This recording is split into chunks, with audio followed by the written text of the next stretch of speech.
Сагсан бөмбөг бол зөвхөн тоглолт биш, харин сэтгэл хөдлөл.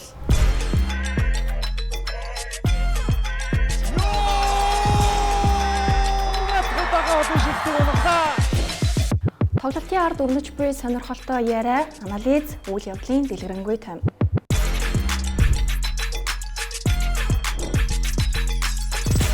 Бид зөвхөн тоглолт биш, сагсан бөмбөгийн түүхийг өгүүлнэ, харин та дээдлэгийн аяллаа бидэнтэй хуваалцаж, сагсан бөмбөгөөр өөрийгөө цэмэглээрэй.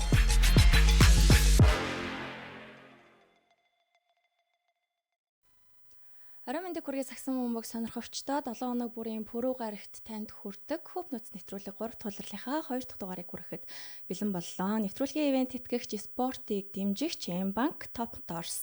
За энэ 7 хоногт бол Монголын сагсан бөмбөгийн хамгийн сонирхолтой 7 хоногуудын нэг яа харахгүй байлаа. За бахархал дүүрэн сонирхолтой тоглолтуудтай за мөн зун болсон солилцоо 8-нууд хэр үр дүнтэй болсон болоо гэдэг дүгнэлтийг хийхэд бас боломжтой цөөнгүү тоглолтууд болсон. За Дархан United-аас Premier Sports телевизийн шууд дамжуулах баг та бүхэнд энэ 7 хоногт болсон тоглолтуудыг шууд дамжуулан хүргэсэн байгаа. За өнөөдөр студид Хөп нууцын энэ 7 хоногийн тэмдэглэлийг хийхээр ирсэн зочдоо та бүхэндээ танилцуулъя. За хамтран хөтлөгч Монголын сагсан бөмбөгт бас 5 үеийг өнгөрүүлж байгаа. Манай хамтран хөтлөгч Дүлгөөн. За мөн Premier Sports телевизийн сэтгүүлч Инх Бат. За дээрэс нь Дархан United ордонд энэ 7 хоног бас Алтан одын шинэ лидер болсон шүү гэдгээ зарласан шигшээ багийн одоо бас ирээдүй болсон тоглогч Нарангой маань ирлээ. За орой минь юу байцгаана?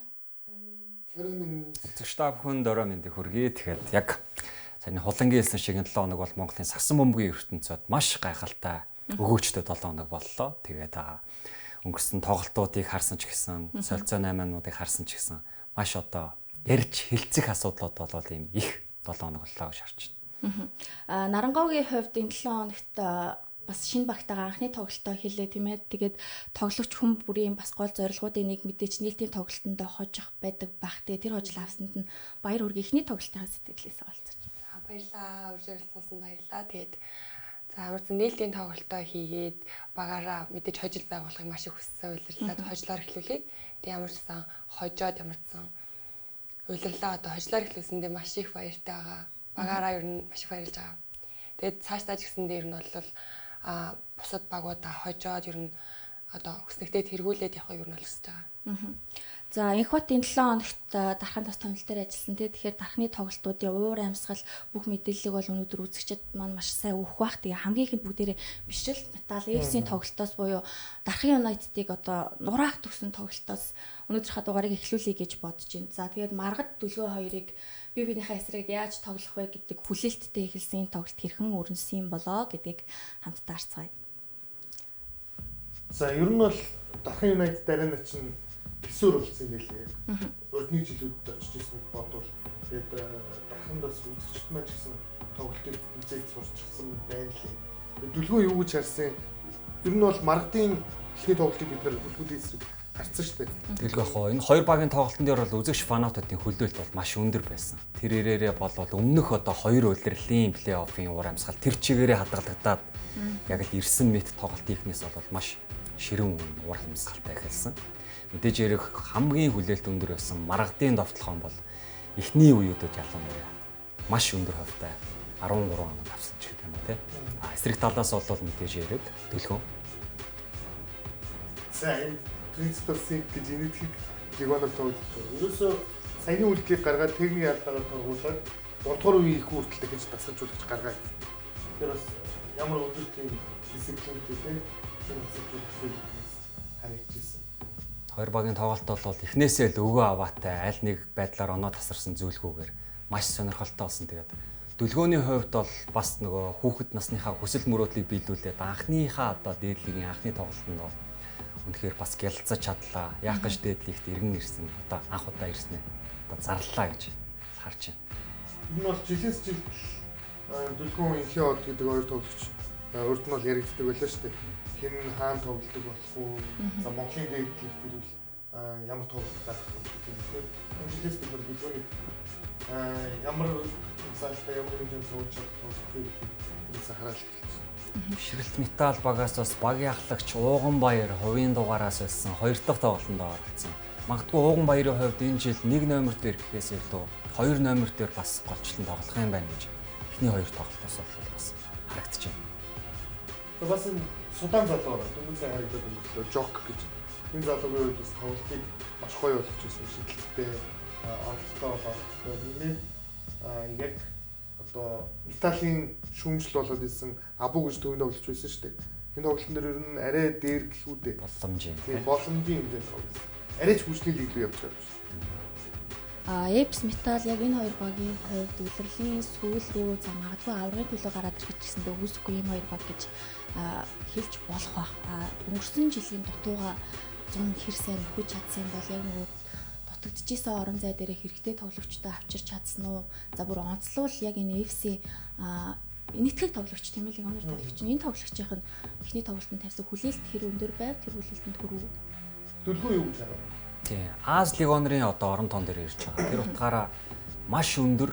Тэгээ төвийн барилалд бол AFC арын шогныг бол бат хамгаалж чадах ийм тоглож байгаа бас давуу талтай болчихж байгаа. Тэгэхээр AFC-д одоо дахиад араараасаа үндсэн нөгөө лигонер тоглогч нэмэгдэж орж ирнэ. Тэгэхээр солилцооны хувьд ч тэр маш юм боломжийн тоглож байна гэж харж байгаа. Бас нэг тийм сонирхолтой Олимпикийн ган эрдэнэ үлцэн орч хоёр яг талбай дээр ямар минутын хуваалттай тоглох вэ? Хамтдаа тоглол үлцэн орч хоёр дээр ч юм уу ингээд тоглож боломжтой харагдчихсан. Энэ тоглолтод ер нь хэд хэд удаа яг хамтдаа гарч ирсэн шүү дээ. Тийм, хамтдаа гараад болохгүй ээлжилж гаргаж үзэж जैन те. Тэнгууд ган эрдэнэ хувьд бол яг өмнөх удирлуудыг бодвол минут хамаагүй хязгаарлалттай ингээд болоод ирж байгаа юм. Тоглолтод нь нөлөөлж байгаа юм болж харагдаад байна. Тэгээ сэргээрээ бишрэлт метал багууд бол энэ тоглолтод гарааны 5-ынхаа 3 тоглогчийн өнгөрсөн удиралд Apes баг тоглож ирсэн 3 тоглож гарах хэвээр. Эрдэнэ далай, санчир, цэлмэг гэдэг ийм бүрэлдэхүүнийг гаргасан бас маш сонирхолтой байсан. Тэгээ цэлмгийг ялангуяа яг ингэж бас нэлээд удаан хугацааны дараа эргээд лигт харж штэ. Тэгээ металын өмсгөлтэй ялангуяа 2 жилийн өмнө яг тэр финалд ямар гайхалтай тоглолоо. Бүр шилдэг 6 дахь тоглогч гэж их хэмжээний ийм тоглолтыг үзүүлж ирсэн. Тэр цэлмгийг эргээд харахад энэ тоглолт нь бол гайхалтай л. Нарангогийн хувьд одоо үндсэн эмгтэй тоглолтуудаас гадна ер нь эрэгтэй тоглолтуудаа хэр үзэж байна? Ер нь л үздэг. Тэгээд миний хувьд болохоор үеийнхаа залуучуудыг Монголд ирээд Монголынхаа лиг тоглоо тэгээд гоё үзэгч түмнийхаа нүдийг баясгаж байгаад бол хувьдаа бол айгүй баяртай байгаа. Тэгээд шинэ тоглогчдыг талбай дээр харах ер нь гоё байгаа юм уу? Эрэгтэй багуудаас дэмждэг баг байгаа. Яг амар тийм дэмждэг баг байхгүй. Гэтэ ер нь бол AFC дэмжиж байгаа энэ жил. За Apes болон металлын тоглолтын статистик үзүүлэлтийг нь бүгдээрээ үргэлжлүүлэн хамтдаа харцгаая. За маш ойрхон бүх үзүүлэлтүүдэр бол маш ойрхон тоглолт болсон байсан. За ердөө 3 онооны зөрүүтийн тоглолт дууссан. Гэхдээ Apes-ийн хувьд бол оноо дамжуулалт самбраар илүү байсан. За бөмбөг таслалтаар ч гэсэндээ илүү байсан юм байна. Энэ самбар илүү байх нь аргагүй юм. Дэлгүүн чинь тэр лигонор тоглож Абу хүртэл будагтаа талбайд дийлэхгүй л шүү дээ. Тэгээд бодоход самбарын үзүүлэлт харин ч метал дөрөв самбартай гэдэг бол одоо юу гэх юм жижиг тоглогчдын 2 дахь бөмбөгний төлөв тэмцэл ч юм уу тийм үзүүлэлт дээр илүү гарч ирж байгаа болов уу гэж харагдаж байна. Холын шийдэлээр метал илүү оролцолтой мөн одоо 3 холын шийдэл амжилттай болгосон үзүүлэлттэй. Дэлгүүний хувьд бол эсрэг багийн Монгол тоглогчдын өдөөс бол ямар ч байрал дээр хэний ч өдөөс тоглох боломжтой харагдаж байгаа. Тэр нь бас багтаа эргээд маш том давуу талыг үүсгэж байгаа гэх юм те.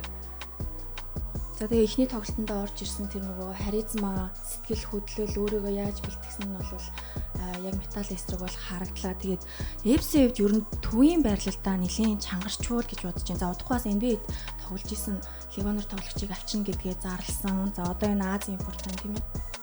Энэ жилийн одоо нөгөө руки тоглогч нарын бас нэг онцлог байна шүү дээ. Маш юм туршлагатай руки тоглогч нар дээдлигт ингэж шууд орж ирээд багтаа шууд нөлөө үзүүлж байгаа нь бас үнэхээр гайхалтай байгаа. Тэгээд энэ хүмүүсийн бас хүч хөдөлмөр олон жилийн бас юм хүсэл мөрөөдөл нь бас хамт явж байгаа болохоор талбай дээр үзүүлж байгаа нөлөө ч гэсэн эерэг байгаа гэж харж байна. Өмнө нь бол ерөөсөө бид нар ингээд оюутны лигийн шилдэгүүт ч юм уу те эх жил яаж тоглох бол гэж хардаг байсан бол одоо бол тоглолтын айлтыг мэддэг ямар хэмжээнд тоглох мэддэг тоглогчид гарч ирээд шууд ингээд rookie of the year гэдэг тухайн жилийн шилдэг rookie хэн байх вэ гэдэг одоо өрсөлдөөнийг эхний тоглолтоос л ингээд сонирхолтой болгочихсон. Сагсан бөмбөгийн нэг бэлтгэгт ч гэсэн юм дараагийн үе ингэж гарч ирж байгаа тийм. Одоо дүлгөөнийг тэгээд сугарыг ч юм уу тий руки гэж хэлэхээр маргадаг ч гэсэн руки гэж хэлэхээр арай л тохирохгүй юм шиг байна. Яг дүлгөөн маргад хоёрыг бол болоод байгаа. Ер нь бол ингээд нэг талаас нь харахад тий.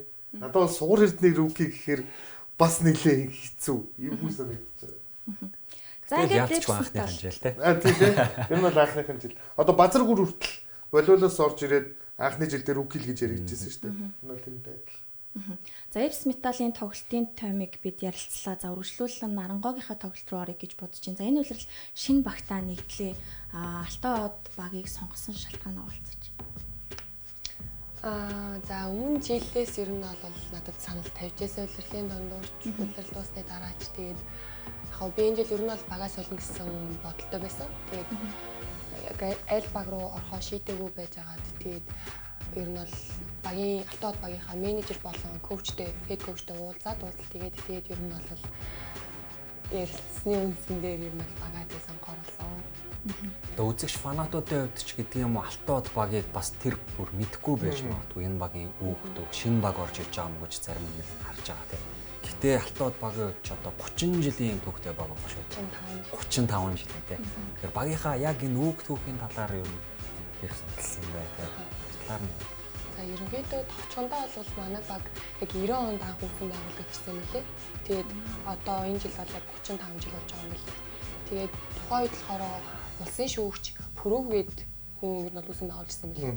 Тэгээд одоо тэр Пүрүүгээд хүний хоёр ач нь манай одоо байгаа алтан од клубын хөрөнгө оруулагчаар ажиллаж байгаа. Тэгээд эмэгтэй эрэгтэй баг хуйлаа байсан. Тэгээд тэр баглагч тасалдуулдаг байж байгаа. Тэгээ эрэгтэй баг нь бол яг лигтэй тоглоод эмэгтэй баг болохоор одоо лиг биш яг улсын авралт оролцсон шүү дээ. Тэгээд ер нь бол 12 жил дараалж улсын аврагаас авраг авч ирсэн гэсэн. Эмэгтэй баг. Тэгээ ер нь бол нийтдээ 15 удаа авраг авч ирсэн гэхээр ер нь бол тэр үедээс үнэхээр сайн баг байсан юм байлээ. Тэгээд миний сонсноор одоо нөгөө энэ улирлын үн цэнтэй тоглогч MVP шагналыг алтан од клубын нөгөө тоглогч болмаа гэдэг чинь нэрвчтэй юм лээ тийм. Тэрийг сонссон тийм. Тэгээд айгуу мундаг гэмтээс гэсэн юм бас яг нэг хөрөнгө оруулсан. Түүхэн багийн бас төлөөлж анхныхаа тоглолтод Нарангогийн мангад 22 оноо 12 самбар бүх тоглогчдыг одоо нөхөрлөж багтаа хожил авчрахад маш чухал үр дүн авчирсан. Багтаа ч гэсэн үзүүлэх энэ жилийн нөлөөл тэ манлайлалаа ч гэсэн Нарангог нэлээд өргөн хүрээнд харж чадсан баг. Тэгээд ерөөсө тоглолтыг ингээд юу харуулсан бэ гэх юм бол одоо өндөр тоглогч ч гэсэн ялангуяа эмэгтэйс гэсэн хүмүүстээр өндөр тоглогч бөмбөгтөд тоглож болт юм аа. Тэ? Одоо холбон тоглогч үүрэгтэр ч гэсэн тоглож болт юм аа гэдгийг бол Нарангог минь харуулсан. Тэгээд бол Нарангог ингээд бөмбөг залаад орох юм. Юу хийж явсан бол Тэгвэл нөгөө 3-3 шигшээ багт тоглолтдог те. Давхар тоглолтог 3-аас ингээд шийддэг ч гэдэг юм ингээд давуу талууд нь бас нөлөө үзүүлж байгаа юм болоо те. Тийм намайг тайлбарлагч нь андуураад энэ үйлрэл ингээд урд чугуун дээр тоглож байгаа юм байна гэж хэлсэн. Тэгээд миний хувьд бол яг урд чугуун дээр бол тоглохгүй байгаа. 5 номер дээр 4 номер дээр юм бол тоглож байгаа юм шиг. Гэтэ яг манай багийн хувилбарууд төгсгөл нь ерөнхийдөө нэг 2 тоглогч дээр ерөнхийдөө жоохон суурилж байгаа учраас яг тэгж таарад байгаа. Тэгээд ер нь бол өндөр тоглогчд маань шийдэлттэй учраас манайх ер нь бол шийдэлтэн дээр айгүй анхаарч хувилбаруудаа явж байгаа юм уу? Ер нь бол их гоё бүлтгүн тий. Одоо драфтаар бас маш хүчтэй орж ирсэн Номи Эрдэнэ. Нэмээд одоо Нарангоо бас Нарангоотой хамт 3 шигшээ тоглолт их тулч гэдэг юм. Харин эсрэг багийнх нь Pirates ерөөсөө Монголын шигшээ яг ингэ. Ихний гарааны тавны. Гэхдээ улиралд дараас нь 2 ялыг хийлээ. Яг хөө бид нар улирлын эхний 2 тоглолтоор шууд дүгнэлт их боломжгүй. Багууд маань одоо легоноор тоглогч номын хоорондын ойлголцол нь улам бүр сайжирна те. Тэгэхээр улам бүр л одоо эмэгтэйс гэсэн бомбог маань өрсөлдөөнтэй болох хаа. Танай багийн хувьд ямар тоглогч легоноор ирэх шуум байна? Манай багийн хувьд сая нөгөө нэг улирлын өмнө 9 хоног Хятад улсын Сычуанд очиж яг бэлтгэл болон тоглолтууд хийж ирсэн байхгүй юу. Тэгээд тэгтээ 2-3 тоглогчийг туршиж үзсэн бас тоглолтын дээр Хятад. Тэгээд тэндээс ер нь бол Хятадаас нэг тоглогч авчираад тэгээд өөр Америкаас бас нэг тоглогч авчирна гэсэн яриа бол манай баг дотор явж илээ үлээ. Тэгээд би бас яг өөрөө бас яг тодорхой сайн мэдэхгүй. Яг хизээ ирэхийг бас сайн мэдэхгүй л. Хятадд бэлтгэл хийсэн болохоор айгу багийн ойлголцол эхний тоглолт гэхэд айгу сайн байсан юм байна л да. Сая ярьснаас нь сонсоод тэгээ багийнхаа авсан онооны 40%-ийг Нарангоо энэ тоглолтод ганцаараа авсан байсан. Тэгээд шинэ багтаагаа юу н зорилгоо хаана харж ийн. Мэдээж лигт оролцож байгаа бүх багууд л авраг авахыг маш их хүсэж байгаа. Ойлгомжтой. Тэгээд манай багийн хувьд бол зорилгоо маш томоор тавьсан. Тэгээд энэ жил маш залуу бүрэлдэхүүнтэй шинэ баг үүсэж байгаа. Тэгээд энэ багаараа гоё хүчтэй оролцоод ямарсан финалд оролцъё гэсэн зорилго тавьсан. Бэлтгэл сургалтаа хийж явж байна. Энэ 7 хоногийнх нь нөгөө тоглолтуудын хувьд бас чанга харагдчихсан. Амазонстой. Тэгээд Нарангоо яг хуучин багийнхаа эсрэг тоглоно. За тэгээд Итүгэн 10-т гээд тэгээд энэ тоглолтын дээр гэмтэл авсан уу? Авсан уу? Тийм, эхний тоглолтын дээр бэртэл авсан. Тэгээд ер нь бол одоогоор эхний тойргийн тоглолт маань ер нь бол өнжих хөөрл байна. Хэр хугацааны дараа эргэж ирэх вэ? Эмчийн хэлснээр бол яг 4-7 хоног л гэсэн. Гэхдээ 3-аас 4-7 хоногийн хугацаа нь яг 100% буцаа тоглолтод орох хугацаа гэж хэлсэн. Тэгэхээр ер нь бол нэг 2-7 хоног хөдөлгөөнөө хориол бусдаар бол бэлтгэлээ. Тэгэхээр сайн ингээд гимтцэн гэх нь би бүр гайхаад энэ үн чинь за гимтчлээдээ гэж бодсон чи эргэж талбай дээр орж ирээд тоглолтыг дуусгаад тоглолтынхоо шилдгийн ярилцлагыг өгөөд зүгээр явчихсан бохгүй дарах юм. Гэсэн чинь харин дахиад дараагийн тоглолтод орох. Язаараас мэрэгжлийн клубүүд маань ардталт нь одоо эмнэлэгч үү юм уу гэмтлийн эмнэлэг хөдөлгөөнсөж маш том богод ажилладаг болохоор бас тэр тал дээр нь илүү ажиллах байх тий. Хурдан эдгээрээ талбайдаа хурдан эргэж ирээрээ тий. Тэгээ манай Нарангагийн хувьд нөгөө амжилтанд агсан тоглогч чин шагналлаас хоошоогоо улам л амжилт нь ахаад байгаа юм шиг. Тэгээ нөгөө гурван шидэлтүүдийн ордлогоо бас маш сайн хийгээд нөгөө ерөн шидэлтэндээ 100 нэлээд анхаарсан байх гэж би бодсон.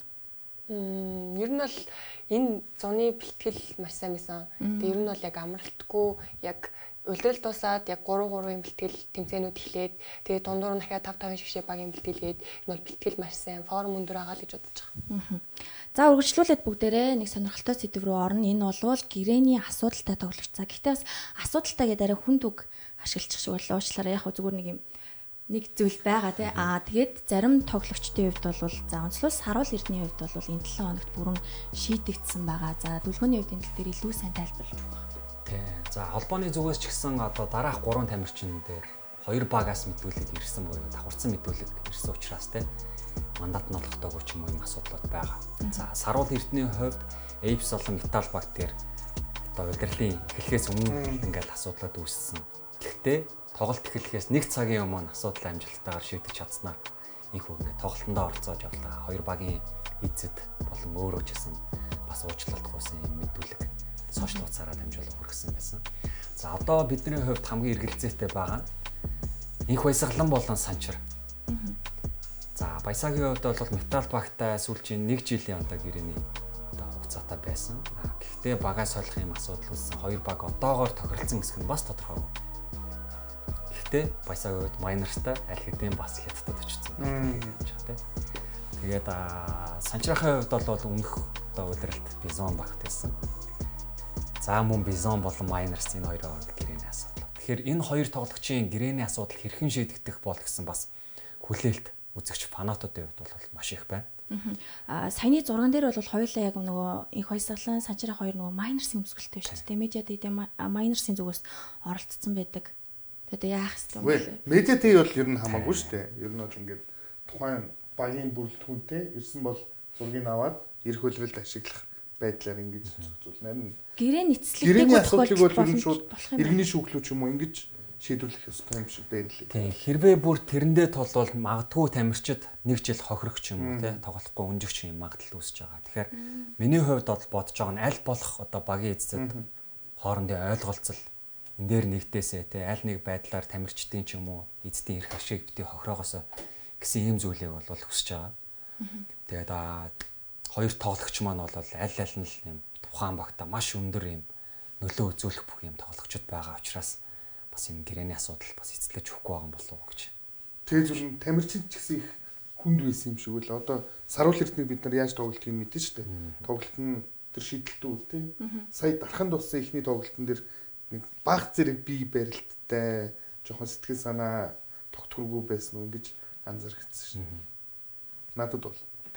За юу гэсэн ингэж эцэст нь бол бүх тамирчдын асуудал маш сайнаар шийдэгдээсэй л гэж үзсэн. Тийм тэгээд дараа 7 хоногийн хүүпийн дугаарыг бичиж яхад магадгүй шийдэгдсэн ч үж болох юм тийм. Манай чинь тоглолттой тийм. Эдгээр кейсүүд бол гэхдээ яг мэрэгжлийн тамирчдын нөгөө гэрээ маш юм өндөр зэрэглэлт хуулийн давгаа байх хэрэгтэй байна гэдгийг бол одоо бусад тамирчдтай ч гэсэн бусад мэрэгжлийн багуудтай ч гэсэн бас маш том юм туршлага услан кейс л болж байгаа юм шаарч байна тийм.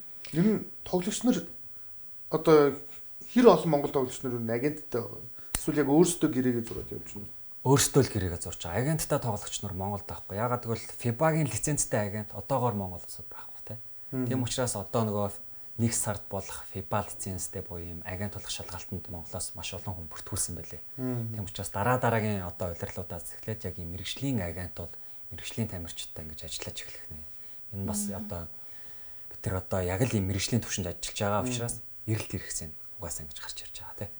Манай улсад яг нөгөө мэрэгжлийн агентийн орон зай дутчих шүү гэдгийг бас хүмүүст ойлгуулах нэг зүйл байлаа. За ингээд үзэгчтэй түрүү төв нөөц нэвтрүүлэг хэсэг хугацаанд завсарлаж байна. Эргэж ирэхдээ бид энэ 7 хоногт болсон бусад онцлог тоглолт за хамгийн гоё нь буюу хүлгүүдийн түүхэн амжилтын талаар ярилцах болно. Хөв нээцийн ивент тэтгэгчээр Teso Group IT Zone ажиллаж байна.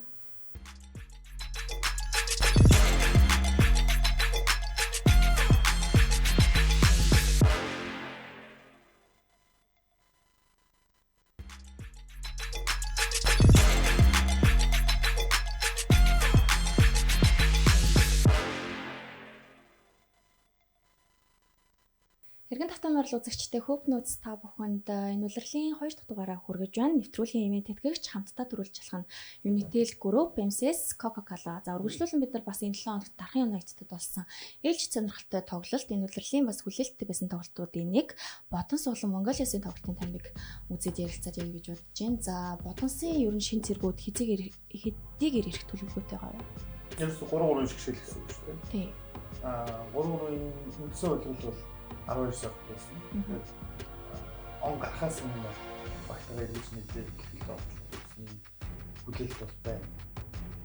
Тийм. Төлөвлөгөөний хувьд бол магадгүй нөгөө дээрхээс өмнө арай наан буюу 11 сар бас орох магадaltaй гэж өөрөөсөө сонссон. Учираас тухайн багийн бүрэлдэхүүн 3-3 шигшээ баг нэмэгдснээр бас тоглолтын хэмнэл болоод үзүүлэлт тис өөр болох байх. Нэмээд бас казс гэдэг. За энэ багийн хувьд бол энэ жилийн хувьд бол хамгийн сенсац хүлээлт өндөр тийм ийм багуудын нэг байгаад байгаа шүү. За яг нуулгүй илүүлийн тоглолт нь ялын гэж бодчихсон.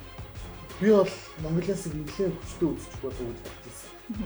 Тэгээ яг нэг Ботонсын шинэ лиг өнөр Майк Джонсон Майкийн хувьд бол яг нөхцөл тоглолтуудыг үзээд Ботонсыг л багтаа гэхдээ ер нь нэлээд олон тоглож байгаа.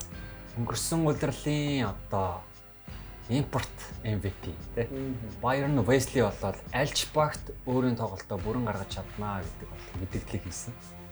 Тэр ч үднээсээ бол маш өндөр хувьтай буюу 78% тоглолттой. Бага бол унаа алтар тэргүүлсэн. Дөлөөч нь тэгтээ Bayern-тэй нэг үйл тоглосон тийм. Ер нь бол яг ямар тоглож юм бэ? Wesley бол хийх юмаа өөрөө тулд л гэдэг. Ер нь юм багт багийн уур амьсгалыг эерэг болгох тэр зүйл дээр бол тухайн тамирчны манлал бол маш сайн. Яг энэ жилийн бас Mongolians багийг сонгох гол шалтгаан мэдээж ярих өсөх бат те. Хуучин багийн одоо нэг байрлалд гэж хамт тоглолт байсан. Найзынхаа урилгаар гэх юм. Mongolians багийг сонгосон. Тэснээс одоо өнгөрсөн удирлын BC те. Лигийн дараа ч юм уу Азийн багуудаас маш олон санал байна. Монголын багуудаас ч гэсэн 5 багаас ирсэн. Тэгээд түүний сонголт нь эцсийн мөчөд Монголиас болж тарсан.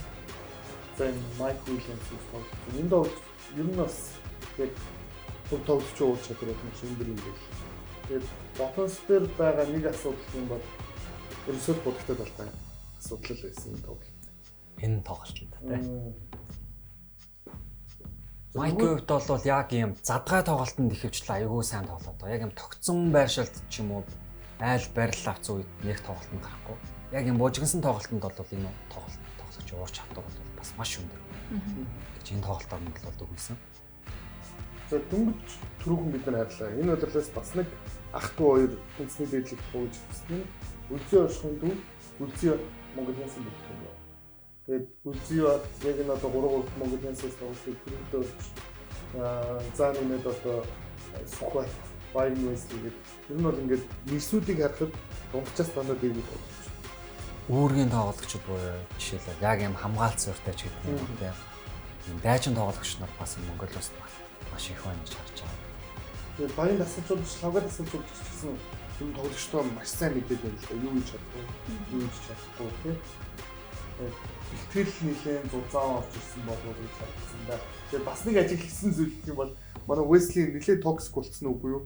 Ерөөсөө довтлогоо болгоны араас эсрэг багтай юм хэлээстэй, дасгалжуулагчтай яриастай.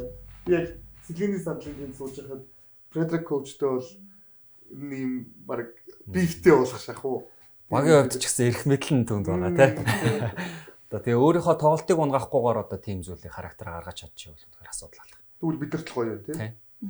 За тэгээд энэ тоглолтод гол давуу талаа яхаарахгүй самбарт үзүүлсэн байна лээ. Статистик үзүүлэлтийг нь харах юм бол самбарт 32-44 гэсэн зөрүү харагдаж байгаа. За дээрэс нь гэхдээ яг энэ бол нэг санаа зовох үзүүлэлт бол биш. Ягаад гэхээр Бодонсын хувьд улирлын төгсгөлд тэд Cousins-тай.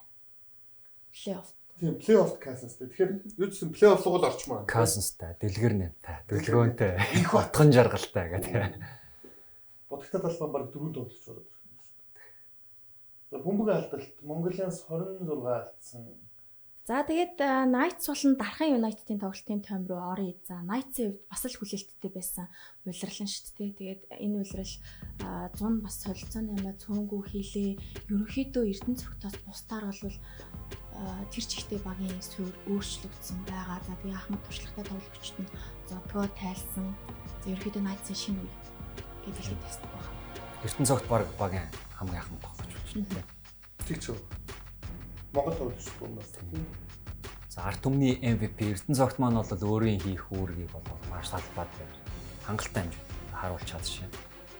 Дээр маш одоо BCH Knights багт нэгдсэн одоо Батуйг Чингүн нэг юм байлаа. Тэр тоглогчдын бас минутын хувьд хамаагүй одоо өмнөх багуудтай үзүүлсэн нөлөө нь эрс багассан юм уу гэж бас харагдав. Тийм Батуйг Чингүн за нэмээд одоо Гамбатар байна тийм. Басар хүрч гисэн Knights байгаа шүү дээ. Тийм. Урагтай талбай за жижиг тоглогчийн байдлыг энэ бүх байдал дээр Knights нэлээд чангарсан.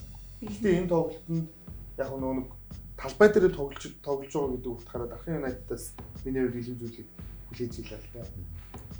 Тоглолтын хагас тэгэхэд 35 оноос алчсан тийм. Үзэгчид бол аль хэдийн тоглолт ойлгомжтой боллоо гэж бодож байсан ч тоглолт бол эргэсэн. 8 оноо олтлоо ойртуулж чадсан ч гэдэг юм уу тийм. Буцаа тоглолтыг маш сонирхолтой хэмжээнд хэрэгжиж чадсан. Тоглолт ирэх шалтгаан нь юу вэ? Холын зайн шийдэлтүүд нуунж эхэлсэн. Хамгаалалт нь илүү сайжирч эхэлсэн Дархан United багийн хувьд. За сая бас харагдаад өнгөрсөн Завхан Brothers багийн одоо өнгөрсөн удирлын багийн ахлагч инх амглан байна тийм. Энэ тоглолтод бас 3 оноо авсан. Knights-ийн шинэлэг байна. За топ-ыг бол бид нар мэднэ. Warren NBA G-лиг 2 жил тоглосон үед бол бас дээдлэгт маш том юм болсон. Ялангуяа Knights-ийг улирлын туршид дээгүүр тоглох маш том нөлөө үзүүлэх болов.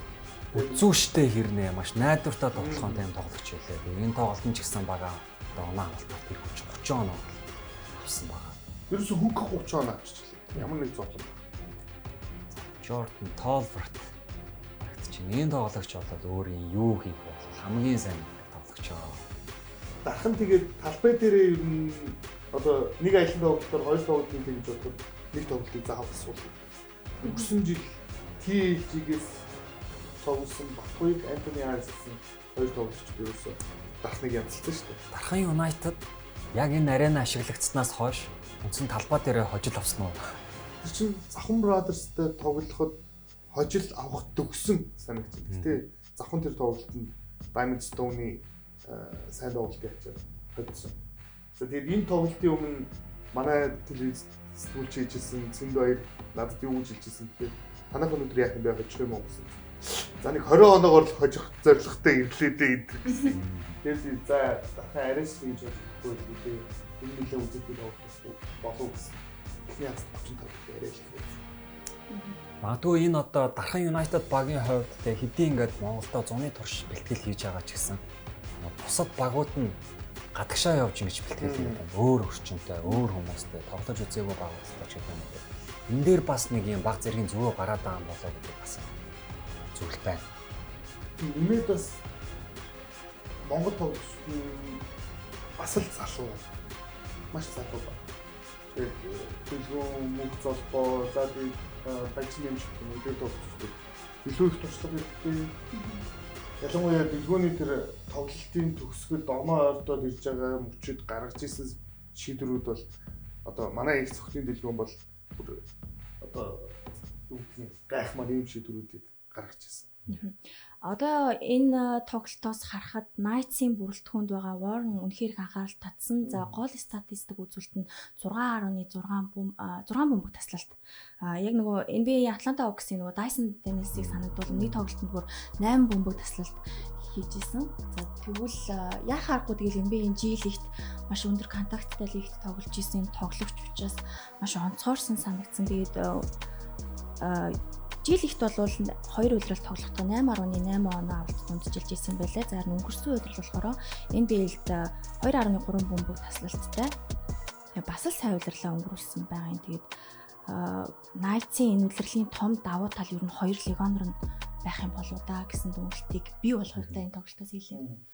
Багийн менежерүүдийн хувьд ч гэдэг юм уу хамгийн хүсэмжит тоглогчтой. Зөвхөн нөгөө товтлогоон цуурилсан биш. Давхар хамгаалтын маш өндөр мэдрэмжтэй. Ийм тоглогч. Гэхдээ одоо хүртэл нэг асуудал байгаа нь энэ багаас юу гарсан гэхээр холбон тоглогчийн байдал дээр 100% болж чадаагүй л. Төгөлдөр Батуйг гэдэг хоёр тоглогч яг бүрэн ингэж багийн тоглолтыг уусгаж яг багийг найруулж чадчихна уу гэхээр үгүй юм шиг харагдсан. Ялангуяа тэр Дархан Юнайтед тоглолтын төгсгөл оноог барьж эхэлж байгаа. Магадгүй Аз импорт нь холбон тоглогчийн байрал дээр ирж магадгүй те. Тэгээ бүлгүүд Япон яваад ирсэн шүү дээ. Нарангагийн хувьд төвийн тоглогч те. Тэгээд төвийн тоглогчийн хувьд хамгийн чухал байрлал нь холбон тоглогчийн тоглолтоос бас төвийн тоглогчийн сайн байх хэсэг нь аягүй хамаардаг. Тэгээд чиний хувьд ер нь бүх цагийн үе чинь чиний хамгийн шилдэг холбон тоглогч юм байсан бэ? Яа. Багасаа нэрлэх юм уу? Яг хамгийн шилдэг гэх юм бол надад ер нь бол Нанда. Өнгөгч хоёр л ер нь бол амар таалагддаг. Холбон тоглогчийн байрал дээр. Яг өөртөө хийх юмаа хийж чаддаг, өөртөө бас товтлогоотой тийм тоглогчд. Тий. Одоо тухтай байгаа тийм тий. Одоо байгаа Алтод клубт маань болохоор манай би нэг сайн шандад төгсөжсэн. Тэгээд сайн шандад аймгийнхаа шигсээс тоглож исэн Заяа гэд манай багийн холбон тоглож байгаа. Тэгээд өмнө нь бас тоглож исэн болохоор ерөнхийдөө асуудалгүй ойлголцож байгаа. Заяа чинь шүтээсийг төгссөн. Тий. Нарангагийн хувьд одоо ингэдэг нөгөө Монголд чинь нэг өндөр болохоор шууд автоматар энэ төвийн тоглогч энэ төр болгочтой шүү дээ. Яа энэ 7 оны хас үдэ болоод байна шүү. Хувь хүнийх нь хувьд одоо жишээ нь урд тоглогч юм уу тийм сонирхол байдгүй. Нэг амар урд тоглоом бол гэж боддгоо л дээ. Гэтэ ер нь бол яг сагс тоглож гиснээсээ хойш ер нь бол төвийн тоглогч доор тоглодсон. Тэгээ яг нэг 3 дээр чинь одоо яг тий багт нэг холбогч нэг шийдэх ч гэдэг өнөр төвийн тоглогч гэсэн байхгүй шүү дээ. Тэгвэл яг 4 тоглогч дөрүүлээл яг бүх юмыг хийж чаддаг байх ёстой нэг тийм шаардлага тавьдаг санагдах байхгүй. Тэгэхээр ерөнхийдөө яг ингээл одоо зуны бэлтгэл дээрээ залалт болоо шийдэлтэн дээрээ дэлгүү жоохон ажилдаг. Тэгээд яг энэ үйлрэл ер нь бол шийдэлтээ 3 шийдэлтийн хувь маань илүү нэмэгдсэн болоо гэж бодож байгаа шүү дээ. За эргээд бас легионеруудынхаа яриа руу ороход энэ 7 хоногт энэ улирлын анхны трипл дабл болсон. Тэгээд нэвтрүүлгийн маань цаг богинохон байгаа учраас хүлгүүд болон Захан Бродерсын таймыг цөмөрөө алгасъя. За тэгээд мөр явд энэ 7 хоногт 25 оноотой трипл дабл гүйцэтгэсэн байгаа. Тэгээд 2 бөмбөг таслалттай 3 хаалттай. Эдгээ өнгөрсөн 10 оноотой дамжуулсан. 11 самбраас бөмбөг авалттай. Ер нь нөв тэгш тоглогч. Хэрвээ бэртэхгүй бол танах нэрийг яагаад явуулсан? Бэртлийн асуудал. Өнөөдөр яг намайг мэлэг дээр хийсэн чинь ярьжсэн. Байгаагүй нэг эмч маань ярьсан байхгүй юу? Өмнө жил яг бас юм болчин хэлсний. Маккензи Морийн хувьд бол маш өндөр зэрэглэлийн тоглогч те. Гэхдээ хамгийн сүүлд авсан бэртлүүд нь бааз зэргийн хүнд бэртлүүд байсан. Тэр нь нэг бэртэл биш яг юм 2-оос 3 хосолсон бэртэл. Тийм учраас үндсэн нөгөө саксны бэлтгэл гэхээс илүү хувь бие бэлтраа хөгжүүлэх гэж юм. Тэр бэлтгэлүүд нэгдлийн анхаарч биеийн хүчний хувьд гэсэн маш хүчрхэг болсон. Тэгээд байрлалын хувьд ер нь 1-4 гэсэн бүх байрлалууд тоглох боломжтой. Тэгээд Brothers Pact гол давуу тал үүсгэж байгаа нь Mackenzie Moore бол нэг болон 2 хүний өдөөс бол хангалттай тоглох юм байна. Тийм учраас багууд ихэвчлэн дабл юм уу дандаа тусалсан бат гэж байгаа. Тэрэн дээр энэ хүний нөгөө дамжуулах чадвар нь өндөр учраас одоо Цавхан Brothers Pact-ийн тоглогчид бол хангалттай хэмжээнд суул шидэх орон зай үүсэж байгаа. За ингээд өнөөдрийн хамгийн халуун хамгийн гой сэдв рүү оръё доо. За тэгээд бид нар сүүлийн хэдэн жил ер нь энэ талаар аягүй ярьж штэ Монголын сагсан бөмбөг хөгжиж гинэ гэд дотооддоо яриад байгаа. Гэхдээ энийг яг олон улсад нотлох клубын түвшинд бид хаана байна вэ гэдгийг мэдэж бол хамгийн том нотлохоо магадгүй энэ тэмцээн байх байсан баг. Тэгээд Зүүн Азийн Суперлигийн тэмцээнд хөлгүүд маань оролцлоо. Тэгээд бид нар өмнөх жилүүдэд нөгөө одоо ер нь ингээл Японоос тоглогч авчрал, Легоноор авчрал тоглуулаад байгаа. Гэхдээ бид энэ сайн амартай чи Японы дэд даваргуудыг хожлоо. Тэгээд түүхэн хожил байлаа. Тэгээ өчигдөр чинь энэ тоглолтыг бид нар бүр дарахнаас наашаа автобусанд явж байхдаа ирж үзсэн. Өстой. Үнэхээр янзын дагсан. Тэгээд ялангуяа юу бодож исэн гэхээр лигийн залуу тоглогчд болох Аз баяр те нэмээд Барсволт гэдэг юм уу, Түшиг гэдэг юм уу, яг энэ залуу тоглогчд бол илүү бахархаж байлаа. Хөлгүүд багийн хувьд бол за ер нь импорт тоглогчдор дээр алдчихсан удаа маш бага. Тэр импортоо сонгох тэр сонголтоо дандаа маш өндөр зэрэгэлтэй оновчтой байх магадлал өндөртэй тий. Тэр шүтнээс энэ жилийн ч гэсэн Джонсон, Амафай гэдэг энэ тоглогч бол тий маш одоо өндөр зэрэглэлийн тоглогч гэдгээ саяны энэ Зүүн Азийн Суперлиг дээр ч гэсэн өөрөө харуулж чадлаа. За Азагийн маань хувьд байна. Энэ жил зөвхөн би товтлогоон дээр биш хамгаалтан дээр би багийнхаа ноён нуруу байж чадж байгаа магадгүй болоо. Энэ тоглолтын дээр одоо хийсэн хаалтууд нь бол үнэхээр бас би бүхэн тоглож чадлаа. Маш өөр төвшөнд ирсэн байна тийм энэ үлрэл. За. Тэгээд Илүү сайжирсан, илүү төвхөн хамгаалтын араас гаргаж байгаа реакцнууд байна шүү дээ. Эмоц. Тэрийг ч гэсэн Азаг ямар төвшин, ямар сэтгэл зүйтэй байгаа вэ гэдгийг харуулсан байгаа. Тоглогчдын хувьд ч гэсэн одоо Монголынхоо лигт одоо нэг тоглох нэг өөр. Яг эх орноо зөвхөн чин клубээ төлөөлөөгүй. Монгол гэдэг улсаа төлөөлөөд очиж тоглож байгаа болохоор эдгээр юм бас сэтгэл зүйн хувьд ч гэсэн маш дайчин зүйл анзаардаг. Тэгээд яг нэг шигшээ байгаа дэмжиж байгаа юм шиг санагдаад шинэ тоглолт үзэж.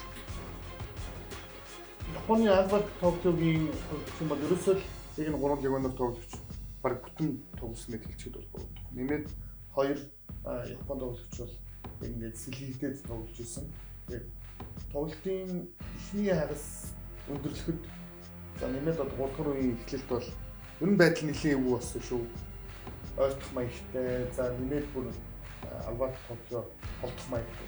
Хийсэн чинь одоо биелт хийсэн хэлцээд байгаа юм да. Ахвч нийлээд ерөөсөө ямар ч тийм айд санаа зовох зүйлгүй шийддэг тий. За энэ шийдэлт унана гэдэг нь ойлгомжтой, өөрт нь ойлгомжтой байна. Яа Милдрийн хувьд бол хаана юу хийх вэ гэх юм хамгийн сайн мэддэг тоглож байгаа тийм. Хөлгүүдийн бас нөгөө төвшин агсан тоглогчдод дээр бас яхаарахгүй Барселоныг нэрлэх ёстой болов уу гэж энэ үлрэлийн эхний тоглолтуудаас харахад мэдрэгдсэн. Ер нь Барселон дээр энэ үлрэлийн тоглолтуудаас нэг үнэлттэй. Барселон 100-ны бэлтгэл маш сайн байна. Одоо 100 PCL гээд амраагүй нэмээд одоо оюутны Азийн аргуудын дэх тоглосон дүүмний хамтаар маш сайн бэлтгэлтэй байгаа. Тэгээд энэ тэгэхээр тоглолтууд нь дандаа олон улсын тоглолтуудаас учраас өөртөө их ихтэй олон улсын туршлага гэж маш олон зүйл нөлөөлж байгаа бол үзэж байна. Нарангойгийн одоо үеийн тамирчид гэх юм эсвэл хөлгүүд мэддэг байгаа шүү дээ. Тэгэхээр Нарангойгийн хөлгүүд багийг бас юу гэж харж байна? Саяны энэ Зүүн Азийн Суперлигийн тоглолтыг үзсэн үү? Гэтэ бүтэн бол тоглолтын үзээгүй. Тэгээ ерөнхийдөө ингээд тасалсан бичлэгүүд тавьсан. Тэгээд надад болохоор Азаа Барса тоглолт үнэхээр тоглолт гоё болсон санагдсан. Барсагийн хувьд болохоор бүр илүү өмнө сайжирсан. Тэгээд тоглолтын нэг тийм гоё аймаг үзүү штэ. Тийм аймаг гоё чавин хөлгөөнүүд хийдэж штэ. Тэгээд тэр нь аймаг гоё санагдав. олон тэмцээнд явсны дараа тэгээ тамирчин хүнд зөвхөн ур чадвар гэхээс илүү яг нэг өөртөө итгэл гэдэг зүйл суурхад л хамгийн өндөр амжилт үзүүлэх магадлал гэсэн. Тэгэхээр бүлгүүдийн тоглогчид маань өөртөө итгэл болоод маш өндөр байна. Багийн ойлголцол удаан хугацаанд хамт явж байгаа системэндээ тасн зөгцсөн гэдэг юм. Аль ч ямар ч коуч нь солигдсон яг тэр системийн хадагвал нэг тоглогч. Одоо эндээс ингээл харахад одоо өнгөрсөн удаагийн финалийн X factor шүү дээ, тийм дэрийн дуусан дуусан. Тийм. Яам Миллерийн бас энэ тоглолтын дараа өгсөн ярилцлага нь маш их таалагдсан. Гоё тий. Mongolian basketball is real те. Монголын одоо сагсан мөнгөийг аль хэдийн анхаарах цаг болсон. Мэдээлэл гэж чинь. Энэ зөвхөн одоо чинь Зүүн Азийн Супер Лиг гэдэг Азийнхан л одоо харж байгаа юм биш шүү дээ. Энэ баг болгонд байгаа одоо Европ коуч нар, Европ тоглогчид те. Тэднээр ингэж дамжиж Монгол улсын одоо нэр хүнд, Монголын сагсан бөмбөгийн нэр хүнд ингэж давхар өсөж явж байгаа учраас хүлгүүд багтаа энэ завшааг ашиглаад бас баяр хүргье те. Магадгүй за Японы нэг багч юм уу тий манай Азаагч юм уу хин нэгэн тоглогчийг легондроор авах хүсэлт дараа улирлаас тавихыг ч үүсэхгүй юм л нотлохоо болсон тоглолт байлаа. Тэгээ клубын төвшөнд гаргаж болох маш олон амжилтуудыг гаргаж чинь тэгээд хасын хүлгүүд гэдэг энэ баг нөгөө яг системтэйгээр яаж хөгжиж байгааг бидний нүдэн дээр л харагдчихээн л та. Одоо Томи Сэргэлэн гэдэг энэ багийн гол тоглогчид зодог тайлсны дараа ч юм уу тий шинэ үеийн дараагийн Томи Сэргэлэн магадгүй Барс бол дазаач юм шиг. Ер нь бол ах нар нь ялангуяа ингээд том ах те Сэргэлэн маш аз жаргалтай байгаа болов уу гэж би бодож байгаа шүү. Хэдий одоо талбай дээр маш цөөхөн минутыг өнгөрүүлж байгаа. За Сегийн хувьд бол ингээд бэртэлтэй байгаа ч гэсэн дүүнрээ хараад ялангуяа BCL, ESL-ийн тоглолтуудад бол бахархал одоо бүр ингээд биднээс нулимсаа нугаал сууж байгаа байх гэж. Дараагийн үеэ бас сайн бэлтгэгдчихсэн тий. Залхамж үеэ гэх юм уу. Дараачаа магадгүй 5-аас 10 жилтэй хөлбөмбөг багийнхан бол үндсэн ростертаа санаа зовлтгүй л юм. За ингээд эх 7 хоногийн тоглолтуудын хуваарийг харъя. За энэ хагасаа өдөр амралтын өдрүүдэд бас их гоё тоглолтууд байгаа. За ерөөсөө 3 тоглолттой. Бямгарагт бол бид нарыг Wings Ирвсүүд гэсэн тоглолт хүлээж байгаа. Тэгээд ховч хонхлууд аврагуудын эсрэг. За BCH Knights Silent Buttons буюу Бямгарагийн хамгийн сонирхолтой тоглолт хагас өдөр болох нэ. Тэгээд Бямгарагт бол хамгийн топ тоглолт нь мэдээж SJX Omni Эрдэнэт Miners байх болов. Тэгээд Omni Эрдэнэт Miners-ийн тоглолтоос бид их баясгалан Санчир гэсэн хоёр тоглогчийн асуудал яг тоглолтын өмнө цагийн өмнө болтгой шийдэгдээсэй гэж хүсэж байна. Тэгээд Мягмар гарагт бол Улаанбаатар Amazons-ийн эсрэг Алтан од Mongolians Omni Эрдэнэт Miners гэсэн багуудын тоглолт болох нь. Ер нь бол ингээд лиг 1 эхэлчихээр гоё байдсан шүү дээ. Ерөөсөө ингээд амьсгалаа л юм. Ерөөсөө хизээч зогсохгүй сагсан бөмбөөр амьсгалтай. Knights Buttons-ийн тоглолтын анхаарал татчихсан да энэ тоглолтыг үзэх шалтгааныг нэрлэж. Надад бол яг тэр Майк Уильямс болон одоо Warren гэсэн хоёр тоглогчийн гал гарсан тулаан болох болов гэж ингэж харж. Төлөөний хувьд Би бол аль нэг одоо тоглолтыг онцлохоос илүү одоо бол дээд лигийн түвшинд эмэгтэй лиг рүүгээ анхаарлаа. Эрэгтэй багууд маань ч гэсэн топ 10 багттай. Ямар л бол ямар гой тоглолт гарах юм боломж нөхцөл үүссэн учраас одоо үзэгч сонирхогч сагсан бөмбөг одоо фанатууд гэр бүлээрээ найз нөхдөөрөө очиод бүх тоглолтыг л одоо алгасалгүй үзээсэй гэж хүсэж байна. Тэгээд дээж хэрэг дэмждэг багийнхаа тоглолтуудыг очиж үзэлгүй яах вэ? Гэхдээ тоглолт бүр маш сонирхолтой болох боломжтой нөхцөл байдал үүссэн.